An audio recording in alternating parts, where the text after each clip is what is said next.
Bil-programm b'saħħtu ta' inċentivi li jimxi mal-iżvilupp tal-istess startups Malta qed timmira biex tkun destinazzjoni ideali għall-imprenditori ġodda u l-idejat innovattivi. Hekk intqal Ministru għall-Ekonomija Silvio Xkembri waqt li ġew diskussi l-estimi finanzjarji tal-budget għas-sena d-dieħla marbuti ma' dan id-dekasteru.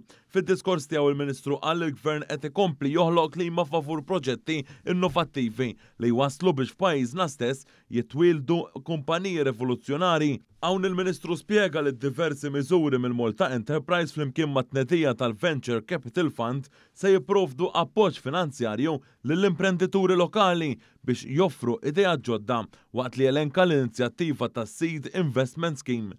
Il-Ministru Xkembri ħabbar li din l-iskema se tkun qed terġa' tiġi attwata is-sena d-dieħla. Għalissa għaddej xogħol intensiv mill-Indis biex aktar kmien is-sena d-dieħla ikunu qed inħabbru numru ta' proġetti b'investiment dirett barrani mhux għax naqas iżda għax propju żdied f'diversi lokaltajiet. Fosthom investimenti f'Ħalkirkop, il-Marsa, Ħalfar u fiż-żoni tal-avjazzjoni fost oħrajn.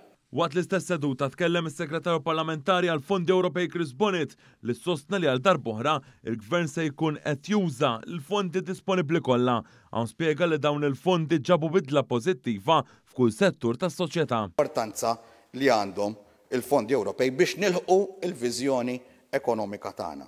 U walan tagħna li naraw il-fondi Ewropej jilħqu is-setturi kollha. Għandna l-ambizzjoni li nittrasformaw il-viżjoni tagħna f'realtà tangibbli permezz ta' qatt kbir ta' proġetti u skemi ta' inċentivi. Minnaħa tagħhom il-membri parlamentari Omar Farrugia u Rea Bela elenkaw diversi miżuri li jaraw il-ġid iġġenerat jitgawda mis-soċjetà kollha. Li ma sma jitħallew jibqgħu deħlin u li ma le naħseb għandu jkun dipendenti fuq in-neċessità tal-pajjiż simili wkoll għall mudell Ingliż. Idu nkomplu naħdmu sabiex ikonna aktar outreach b'saħħtu sabiex iċ-ċittadini kollha ikollhom it-taħriġ, l-arfien u l-kapaċità li jużaw dawn is-servizzi.